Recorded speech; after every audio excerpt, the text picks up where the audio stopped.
Saya gini aja, iya Bu, kamu gini, muka kamu nggak bersalah. Maaf Bu, kamu biasa jumpa saya nangis loh, karena biasa saya jumpa dia nggak bisa ngomong. Saya Bu, saya Bu. Tapi kali ini saya datang dengan saya yang berbeda. Saya datang dengan saya yang lebih kuat. Saya datang dengan saya yang lebih berdaya. Saya datang, saya tunjukkan kalau saya saat ini nggak kayak saya yang dulu yang ketakutan ketika saya dipanggil. Saya, iya Bu, iya Bu. Enggak, kali ini saya datang dengan saya yang berbeda. Kali ini saya datang dengan, karena saya udah kuat. Saya yakin saya bisa menghadapi itu semua. Apa yang nggak bisa saya hadapi? Orang di belakang saya banyak kok, banyak. Bukan mereka aja yang bisa mengandalkan orang-orang besar di kampus itu. Enggak, saya juga bisa. Walaupun saya nggak punya duit, saya bisa. Hebat kan saya bisa toh berjumpa dengan orang-orang hebat. Saya bisa berjumpa dengan ketua-ketua apa ya kan, P2 TP2A, ketua-ketua LSM, bisa tanpa uang. Enggak kayak mereka harus dengan uang dulu baru berjumpa dengan pejabat. Kok saya tidak? Hebat kan saya sebagai perempuan. Saya ingin berbagi cerita tentang kehebatan saya ini. Iya benar, Dinda, I love you. Dia orang pertama yang menjadi tim advokasi. Iya benar, dia orang pertama. Dia, Sharon, dan X harusnya. Itulah, banyak yang pengen saya ceritakan kawan-kawan, tapi saya beri dulu kesempatan.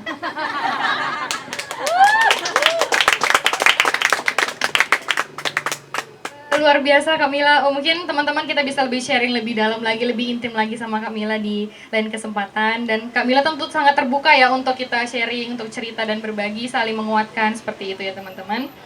Selanjutnya kita ke Kak Alin. Kak Alin ini bersama teman-teman mendirikan Yayasan Pendidikan Dwi Tuna Harapan. Ya kan Kak? Boleh cerita dong Kak, gimana sih akhirnya Kakak dan teman-teman menginisiasi yayasan ini, dan apa sih tantangan dan bagaimana akhirnya bisa memilih jalan pengabdian seperti ini untuk masyarakat seperti itu. Oke, jadi Yayasan Pendidikan Dwi Tuna Harapan Baru. Ini satu yayasan yang sangat unik. Kenapa saya katakan unik? Yayasan ini adalah yayasan pertama yang ada di Sumatera Utara, di mana kami menerima siswa dengan disabilitas ganda tadi. Yang uniknya lagi, didirikannya oleh siapa? Oleh 5 orang tunanetra. Bisa bayangin gak ya? Semua nggak nampak loh. Mau jalan aja harus tuntun-tuntunan. Tapi kami 5 orang, 4 diantaranya perempuan. Nah, yang paling uniknya semua perempuannya berambut begini. Stigmanya orang perempuan itu harus cantik, rambutnya panjang, pakai makeup, pakai sepatu hak tinggi. Kalau saya no makeup, rambut tidak ada, sepatu laki-laki, baju seadanya. Why?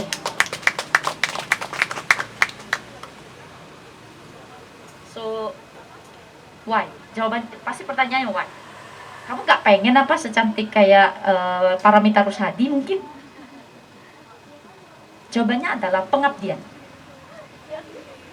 Pengabdian. Mengabdi kepada anak-anak dengan disabilitas. Anak disabilitas itu terutama kalau kita tidak melihat, plus kita punya gangguan kecerdasan. Coba kita tutup mata kita sebentar. Kalau kita tutup mata, kita geleng ke kiri, apa yang ada? Kosong. Ke kanan, kosong. Apa yang bisa kita rabakan?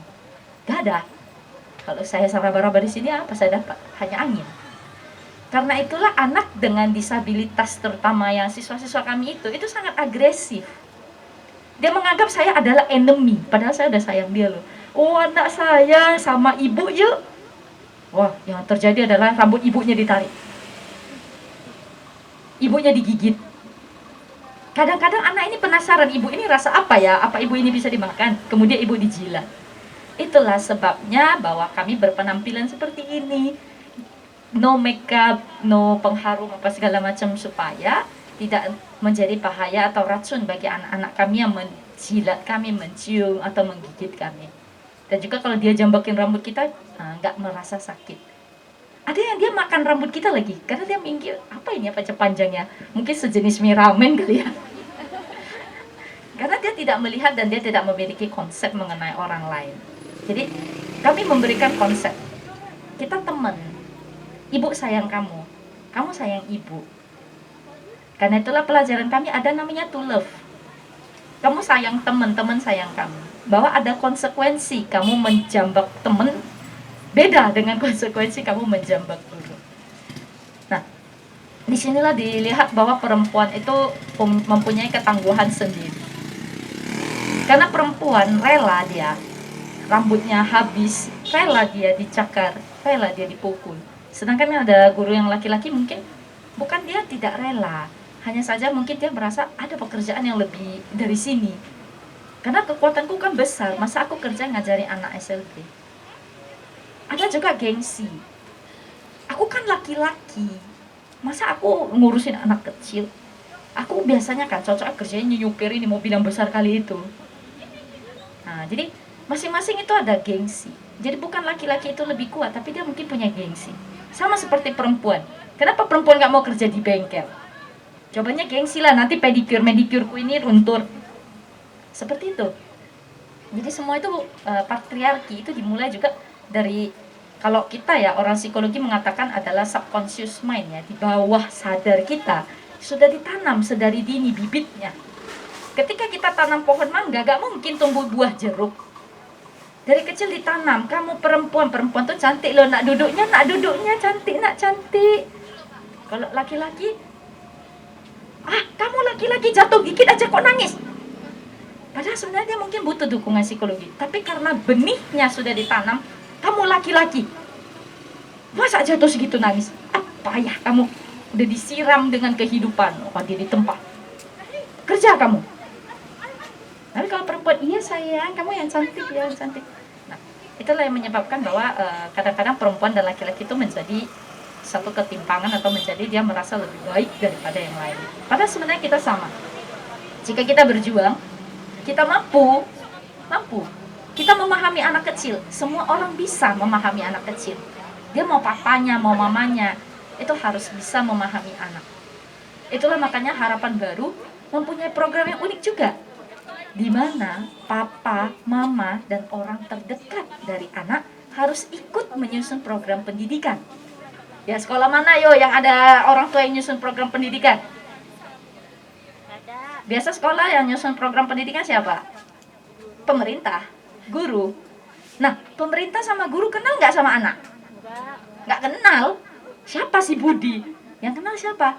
Keluarganya. Karena itulah program harus disusun oleh keluarga, bukan oleh pemerintah, bukan juga oleh guru. Pemerintah boleh membuat acuannya, tapi tetap orang tua yang paling mengenal sosok seorang anak. Ibunya paling mengenal anaknya siapa, karena dari ibunya lah dia tumbuh dan besar. Ayahnya juga mengenalnya jika ayahnya mau. Tidak ada jarak. Itulah yang menjadi keunikan kita, para perempuan 4 orang tidak melihat mendirikan suatu yayasan. Dan kita sampai hari ini sudah berdiri selama 7 tahun. Kita nggak muluk-muluk ya. Kenapa kami mendirikannya? Jawabannya hanya satu. Kami nggak mau meminta terus dari pemerintah. Pemerintah banyak kerjanya. Sekali-sekali kami dong yang memberi. Why not? Ya kan? Kita semua bisa melakukan hal yang sama. Memberikan hal yang kecil. Betul, ternyata kita sanggup. Walaupun kami nggak melihat, walaupun kami perempuan, dan kalau mau ke pemerintahan mau kemana, kamu orang Cina. Kamu orang Cina. Kamu perempuan. Kamu nggak nampak lagi. Emang kamu bisa apa? Betul, SLB kamu itu bisa kasih kualitas. Udah nggak nampak pun. Kan bahasanya seperti itu. Tapi hari ini kita tunjukkan bahwa siswa kami bisa bertanggung jawab mereka dengan segala keterbatasan yang ada. Perempuan itu bisa. Jangan pernah tutup mata kamu dan bilang aku ini perempuan loh, aku kerjanya harusnya cantik kayak gini. Enggak mesti. Karena setiap orang punya passionnya. Ikuti panggilan hati kamu seperti kata kakak tadi ya. Ikuti panggilan hati kamu, bukan panggilan tetangga. Karena tetangga gak kenal siapa kamu. Yang kenal diri kamu adalah kamu sendiri. Itu aja sih. Terima kasih.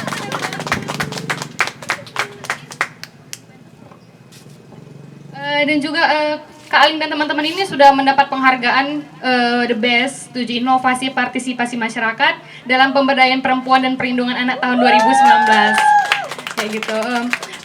Sangat ini ya, membuktikan bahwa dan menunjukkan juga dan benar-benar bahwasannya kita tidak terbatas pada identitas, tidak terbatas pada kondisi, tidak terbatas pada apa yang sebenarnya selama ini menjadi konstruk kayak gitu. Kita bisa menunjukkan apa yang kita bisa lakukan, apa yang kita mau lakukan sebagai manusia, sebagai perempuan, sebagai apapun kita, seperti itu ya teman-teman. Mungkin satu pertanyaan lagi untuk Kak Alin, kira-kira bagaimana Kakak memandang fasilitas ataupun penanganan dari pemerintah terkait teman-teman kita yang disabilitas, apakah sudah ramah ataukah apa sih sebenarnya yang kebutuhan teman-teman yang sebenarnya sampai sekarang belum difasilitasi dan belum dipenuhi oleh pemerintah? Mungkin bisa di-share Kak, silakan. Ya, jadi kalau soal fasilitas nih, saya mau coba semuanya lihat ke arah jalan raya. Kalau aku tutup mata kita semua, aku suruh jalan di situ, berani nggak? Ada yang berani nggak? Ayo angkat tangannya. Siapa bilang nggak berani? Aku aja berani. Kenapa nggak berani? Apa jawabannya? Kenapa nggak berani? Ya, katanya nggak percaya ya. Yang kedua adalah lihat, ada nggak guiding blocknya di situ? Nggak ada. Lihat itu mobil, motor, itu deket banget dengan sisian jalan tempat pedestrian, itu lihat. Jadi ini ya agak nyentil sedikit. Jadi datanglah guru kami dari Jakarta untuk melakukan evaluasi sekolah rutin. Jadi sang guru ini minta, Merlin kamu temani ibu jalan-jalan dong, ibu mobilitas. Ya bu, siap. Ya, bayangin ya ibunya melihat minta kawani sama saya, nggak nampak. Jadi singkat cerita kita jemput ibu ya.